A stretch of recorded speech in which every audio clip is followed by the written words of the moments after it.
Welcome back to the channel. Hello guys. आज का topic सबके लिए इन्फॉर्मेशनल हो सकता है। आप कनाडा में हैं या कनाडा आने का प्लान कर रहे हैं या वर्ल्ड में कहीं पर भी हैं और कनाडा आने का प्लान बिल्कुल नहीं कर रहे हैं। क्रेडिट स्कोर सबके लिए इंपॉर्टेंट है।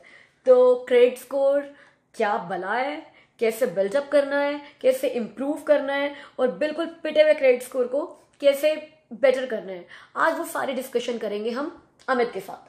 क्योंकि अभी कुछ महीने पहले ही अमित ने मॉर्गेज का लाइसेंस लिया है और वो अपने क्लाइंट्स को हेल्प कर रहे हैं उनका क्रेडिट स्कोर इंप्रूव करने के लिए। तो he definitely must have some strategies for us. Okay, तो सबसे पहले तो हमें ये बताओ कि क्रेडिट स्कोर ये भला क्या है।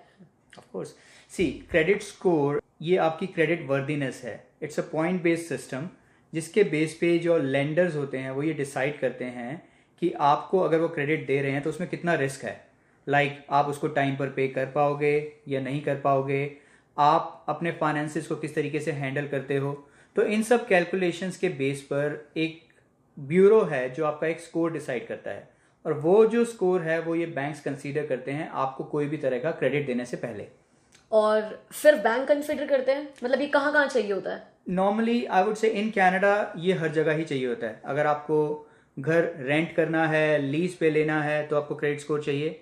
आपको घर परचेज करना है तो चाहिए, कार परचेज करनी है तो चाहिए, या किसी भी तरह का क्रेडिट चाहिए आपको। अगर क्रेडिट कार्ड अप्लाई करना है, आपको लाइन ऑफ क्रेडिट लेनी है, एंड और may be in some cases अगर आप किसी ऐसी जॉब में हैं जिसमें आपको फाइनेंसेस से डील करना है, many companies also ask for credit score. या तो कितना स्कोर डिसेंट रहेगा कि भाई इतना स्कोर मेरा हो गया तो आई एम सेफ?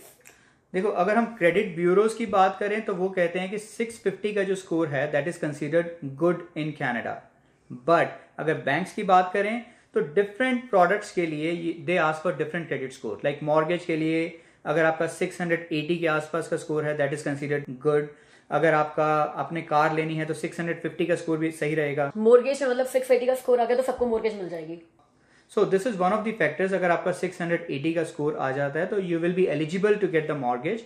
हाउएवर, अगर आपको इजी अप्रूवल चाहिए है, अगर आपको बेस्ट रेट ऑफ इंटरेस्ट चाहिए है तो आपका क्रेडिट स्कोर ज्यादा होना चाहिए। Rate of interest is a one thing.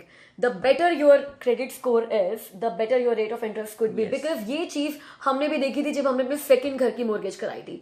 अब क्योंकि हमने अपना पहला घर 1 साल पहले ही लिया था, तो जब आप एक बड़ा मॉर्गेज लेते हो या फिर एक कुछ बड़ा परचेज करते हो तो एक बार आपके क्रेडिट स्कोर में हिट होता है, राइट? That's right. क्योंकि मुझे याद है जब हमने अपना पहला घर लिया था तो एकदम से हमारा क्रेडिट स्कोर काफी नीचे गिर गया था और उसको फिर आप अगेन स्लोली बिल्डअप करते हो।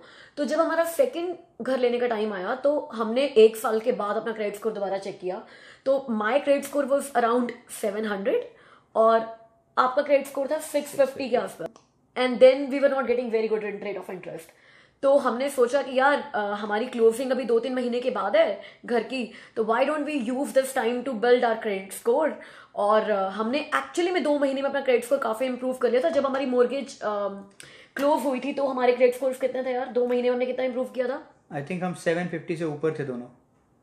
तो मतलब 2-3 महीने में हमने 100 पॉइंट्स अपने क्रेडिट स्कोर का इंप्रूव किया था। तो हमने ऐसा क्या क्या किया था यार जो 100 पॉइंट्स हमारे 2 महीने में बढ़ गए थे? फर्स्ट थिंग, जैसे शिल्पा ने बताया कि 1 साल तक हमने अपना क्रेडिट स्कोर चेक नहीं किया था, which was a जरूरत big नहीं पड़ी थी mistake. कभी यार करने Yeah, की। but that was a big mistake. देखो, there are 2 bureaus, Equifax and TransUnion. अगर आप इनसे क्रेडिट रिपोर्ट मांगते हो, बाय लॉ साल में एक बार वो आपको फ्री क्रेडिट रिपोर्ट देंगे। बट उससे ज्यादा अगर आपको क्रेडिट रिपोर्ट चाहिए है, अगर आप रेगुलर चेक करना चाहते हो तो you have to pay to them. But there are 2 other websites which I'm telling you now and I'm sharing the link here.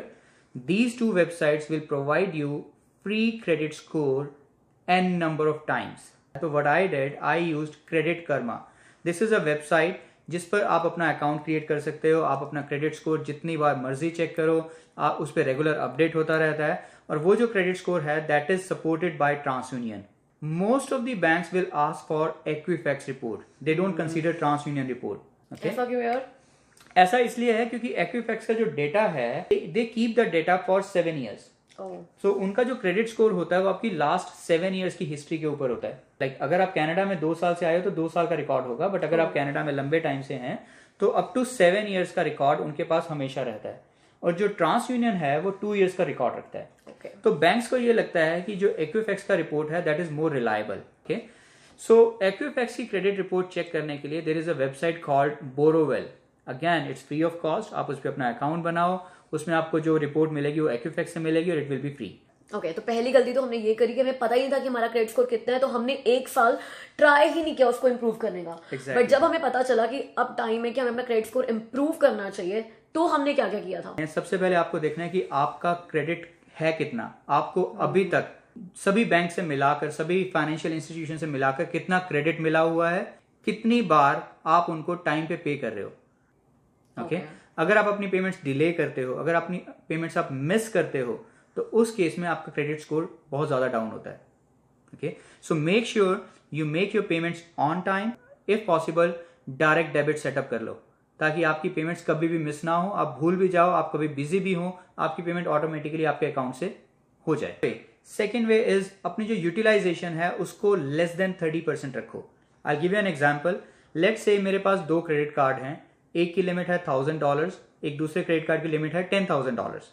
So I make sure कि मेरे दोनों क्रेडिट कार्ड्स की जो लिमिट है उसका 30% ही मैं यूज कर रहा हूं। फॉर सम रीजन अगर मेरे को कभी यूज करना पड़ जाए ज्यादा, तो आई मेक श्योर कि जो जितना भी डिफरेंस है, जो भी ज्यादा है, उसको मैं स्टेटमेंट जनरेट होने से पहले पे कर दूं। या स्टेटमेंट जनरेट होने से पहले पे कर दो, या फिर मान लो 2-3 दिन में पे कर दो। लाइक फॉर एग्जांपल, जब मैं कनाडा में लैंड हुई थी तो मुझे स्कोशिया बैंक ने $500 का क्रेडिट कार्ड दिया था। Yeah, because that was to build my credit score. They were helping me to build my credit score. क्योंकि जब आप लैंड करते हो तो इमीडिएटली आपके पास जॉब नहीं होती है। तो अब मेरे पास ऐसे कार्ड्स भी हैं जिनकी 5000 की लिमिट है या ज़्यादा की लिमिट है। तो अगर आपको मोटी परचेज करनी है तो उन कार्ड से कर लो यार जिनकी लिमिट ज़्यादा है। लेकिन वो $500 वाले क्रेडिट कार्ड को भी मैं यूज़ करती रहती हूँ, क्योंकि शिल्पा मुझे कितनी बार कहती है कि यार वो $500 का क्रेडिट कार्ड मैं बंद करा देती हूँ, but I must tell you, क्योंकि वो उसकी लिमिट नहीं बढ़ाते हैं। वो बोलते हैं कि तुम्हारे को शुरू में मिला था एज अ न्यू इमिग्रेंट, इसकी लिमिट ये रहेगी। कितनी बार उनको बोल दिया यार लिमिट बढ़ा दो। So guys, फिर भी वो कार्ड सबसे ज्यादा यूजफुल है, क्योंकि वो कार्ड शिल्पा का फर्स्ट कार्ड था। सो अगर हम शिल्पा की क्रेडिट रिपोर्ट चेक करते हैं तो उसमें जो क्रेडिट रिपोर्ट में जो स्टार्ट डेट है, जब से शिल्पा का क्रेडिट बिल्ड होना शुरू हुआ था, ये वो डेट है जब वो क्रेडिट कार्ड इशू हुआ था। तो लेट्स से अगर शिल्पा उस कार्ड को क्लोज कर देती है, तो उसके बाद लेट्स से सेकंड कार्ड जो इसको मिला था शिल्पा को, लेट्स से 1 ईयर के बाद मिला था, तो उसकी जो क्रेडिट रिपोर्ट है वो 1 ईयर की गायब हो जाएगी। And that won't be good for you. And banks हमेशा प्रेफर करते हैं कि आपकी क्रेडिट रिपोर्ट, जो आपकी जो क्रेडिट हिस्ट्री है, वो थोड़ी लंबी हो। ओह या ओके, यार कार्ड की तो 35% रख सकते हैं। मान लो फोन का बिल आता है $80 महीने का, तो उसकी यूजेज 35% कैसे रखेंगे? सो गाइस, फोन्स, इस तरह के जो बिल्स होते हैं उनकी कैलकुलेशंस अलग होती हैं। अगर आप कभी अपनी क्रेडिट रिपोर्ट देखो तो उसमें आपको 3 सेक्शंस मिलेंगे। फर्स्ट सेक्शन होता है इंस्टॉलमेंट्स का, जिसमें आपकी मॉर्गेजेस, इस तरह की कोई पेमेंट है वो रहेगी, या फिर कोई भी आपकी फिक्स्ड मंथली इंस्टॉलमेंट है वो उसमें जाएगी। अगर आपने कार लोन लिया है तो उसकी इंस्टॉलमेंट होगी। And sometimes even with the credit card हम उसमें फिक्स्ड इंस्टॉलमेंट्स बना लेते हैं। तो वो जो इंस्टॉलमेंट पेमेंट है वो सब जाती है आपकी फर्स्ट सेक्शन में, which is I, installment. Second section is R, which is for revolving credit. Let's say आपको एक क्रेडिट लिमिट मिली हुई है, it could be in your credit card, it could be in your line of credit. तो उसमें क्या होता है आपको पता ही होगा, आपके पास एक क्रेडिट है, आपने यूज किया, आपका क्रेडिट कम हो गया, आपने पे किया, आपका क्रेडिट दोबारा बढ़ गया। सो इसको बोलते हैं रिवॉल्विंग क्रेडिट। ओके, सो ये सेकंड सेक्शन होता है। थर्ड सेक्शन जो होता है वो मेनली होता है आपकी बिल्स पेमेंट का, जिसमें आपका फोन बिल है, इंटरनेट बिल है, इस तरह के बिल्स आते हैं। ओके, एंड नॉर्मली ये होता है कि जो आपके जो इस तरह की पेमेंट्स होती हैं उनमें आपकी क्रेडिट लिमिट जो है, जो उनकी तरफ से अप्रूव हुई होती है, that is very less. I am using Telus services from Telus. अब उसमें क्या है कि मेरा जो मंथली बिल आता है दैट इज $165, और जो मेरी क्रेडिट लिमिट है उसमें दैट इज $250, क्योंकि उनको पता है कि हाँ इसका बिल तो इतना ही आना है। ठीक है, बट अब अगर मैं देखूं कि मेरा $250 की क्रेडिट लिमिट मुझे असाइंड है, उसमें से 165 का मेरा बिल आया, तो जब मेरा बिल जनरेट होगा ऑटोमेटिकली मैंने 30% एक्सीड कर लिया। Okay, so that could impact my credit score. But जो क्रेडिट ब्यूरोज हैं उनको भी पता है कि बिल की पेमेंट्स इसी तरीके से होती हैं, बिल्स के जो अकाउंट होते हैं इसी तरीके से मैनेज होते हैं, तो वो उससे आपका क्रेडिट स्कोर ज्यादा हैम्पर नहीं होता। मेनली हैम्पर किससे होगा, जैसे मैंने बताया कि अगर आप अपनी इंस्टॉलमेंट्स मिस कर रहे हैं या फिर डिले कर रहे हैं। सेकेंड, रिवॉल्विंग क्रेडिट में अगर आपका जो क्रेडिट यूसेज है 30% से ऊपर जा रहा है।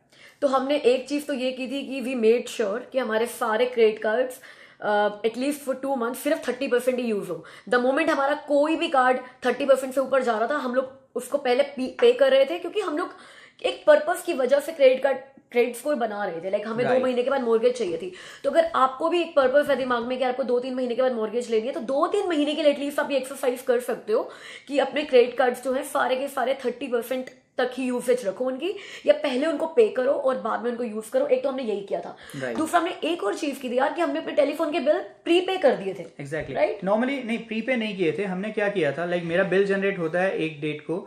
नॉर्मली ये जो क्रेडिट ब्यूरो में जब रिपोर्टिंग का जो प्रोसेस होता है वो बिल जनरेट होने के 3 से 4 दिन के बाद होता है। तो मैं क्या करता था कि जिस दिन को मेरा बिल जनरेट हुआ, जैसे ही मुझे पता चला कि ये अमाउंट है, सेम डे मैं उसको पे कर देता था। ओ यार, लाइक ऐसा नहीं है कि अगर मान लो आपका आज बिल जनरेट हुआ है और हमें 15 दिन मिले हुए हैं बिल पे करने के लिए, हम 15वें दिन पे कर रहे हैं, ऐसा नहीं है। तो मान लो आज 27 को फॉर एग्जांपल बिल जनरेट हुआ, तो हम 27 को ही पे कर रहे हैं। Exactly. ताकि 3-4 दिन में जब क्रेडिट ब्यूरो को रिपोर्ट जाए तो वो पेड की ही जाए, बैलेंस की ना जाए। वहां पर जीरो बैलेंस शो करेगा और दिखाएगा कि आपकी उस क्रेडिट में 100% अवेलेबिलिटी है। एक चीज और मुझे याद आई है कि हमने की थी, वो ये थी कि मैंने अपने 1-2 और नए कार्ड्स लिए थे, राइट? आपके पास क्रेडिट कार्ड्स हैं, that is very good thing, but then उसमें भी एक वेराइटी हो तो बहुत ज्यादा अच्छा होता है। लाइक अगर आपके पास एक बैंक का कार्ड है, एक किसी स्टोर का कार्ड है, लेट्स से वॉलमार्ट का कार्ड है आपके पास, होम डिपो कार्ड इशू करता है उसका कार्ड है, विनर आपके पास हडसन बे का कार्ड है। तो इस तरीके से अगर आपके पास स्टोर कार्ड्स हैं एंड एक बैंक का कार्ड है, so this variation that is actually good and that helps you to make a better credit score. और ऐसा भी है कि मान लो मेरे पास आज 3 कार्ड है और मेरे को अपना क्रेडिट स्कोर इंप्रूव करना है, तो मैं 3-4 कार्ड और ले लूं, क्योंकि मेरे पास अवेलेबल क्रेडिट बढ़ जाएगा, तो मेरा स्कोर बढ़ जाएगा। इसमें बहुत ध्यान रखना पड़ेगा आपको। एक साल में अगर आपके अकाउंट के ऊपर 4 से ज्यादा हार्ड इंक्वायरीज होती हैं, यस, आपका क्रेडिट स्कोर डाउन हो जाएगा। या तो मतलब whenever you apply for a credit card, they do a check on your credit score. Exactly. तो वो हार्ड चेक होता है या सॉफ्ट चेक होता है? It is a hard check. Normally there are 2 types of checks, soft check, hard check. Soft check होता है normally जब आप एक इंक्वायरी करते हैं, तो they just do a soft check on your credit to find out कि आप उसके लिए एलिजिबल है या नहीं है। और जब आप उनको सब डॉक्यूमेंट सबमिट कर देते हो तो उसके बाद they do a hard check. जो हार्ड चेक है वो आपके क्रेडिट स्कोर को अच्छे से इम्पैक्ट करता है। और जैसे मैंने बताया कि एक साल में अगर 4 से ज्यादा इंक्वायरीज हैं तो it will affect your score. So उसमें एक और ट्रिक भी है जो मैं आपको बताता हूँ। लेट्स से आप घर लेने जा रहे हैं या कार लेने जा रहे हैं, उस टाइम क्या होता है कि हम थोड़ा सा मॉर्गेज शॉपिंग करते हैं, हम डिफरेंट बैंक्स के पास जाते हैं, उनसे चेक करते हैं कि वो क्या रेट ऑफ इंटरेस्ट दे रहे हैं। तो क्या होता है कि एक साथ आपके अकाउंट पे बहुत सारी इंक्वायरीज हो जाती हैं, ओके।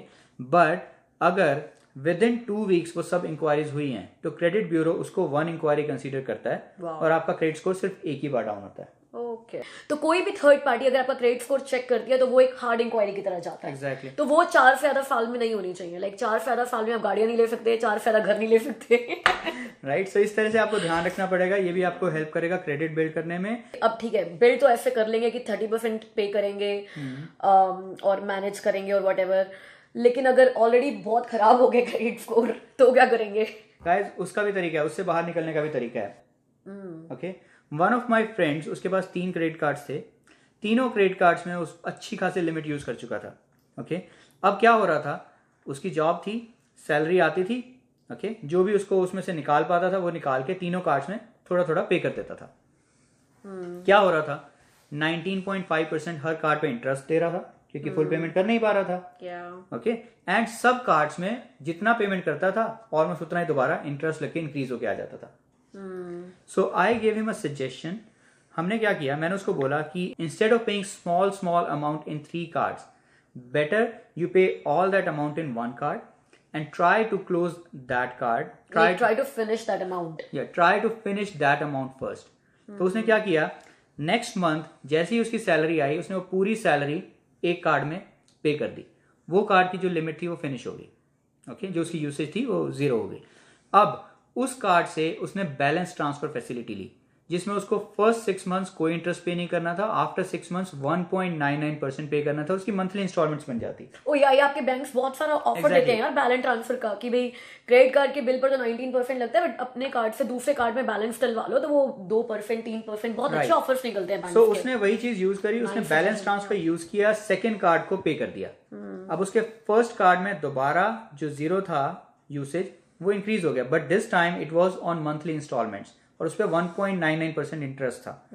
सेकंड कार्ड पे ऑफ हो गया, उसकी लिमिट अवेलेबल हो गई, उस कार्ड से बैलेंस ट्रांसफर लिया थर्ड कार्ड पे करने में, थर्ड कार्ड भी पे हो गया, सेकंड कार्ड की लिमिट इंक्रीज होगी। अब अल्टीमेटली उसका एक कार्ड जो थर्ड कार्ड है वो फ्री हो गया, पे हो गया, और बाकी 2 कार्ड्स पे 1.9 एग्जैक्टली। सो अब उसमें क्या हुआ, दो आई मस्ट टेल यू उसकी क्रेडिट यूसेज जो है वो अभी भी ज्यादा है।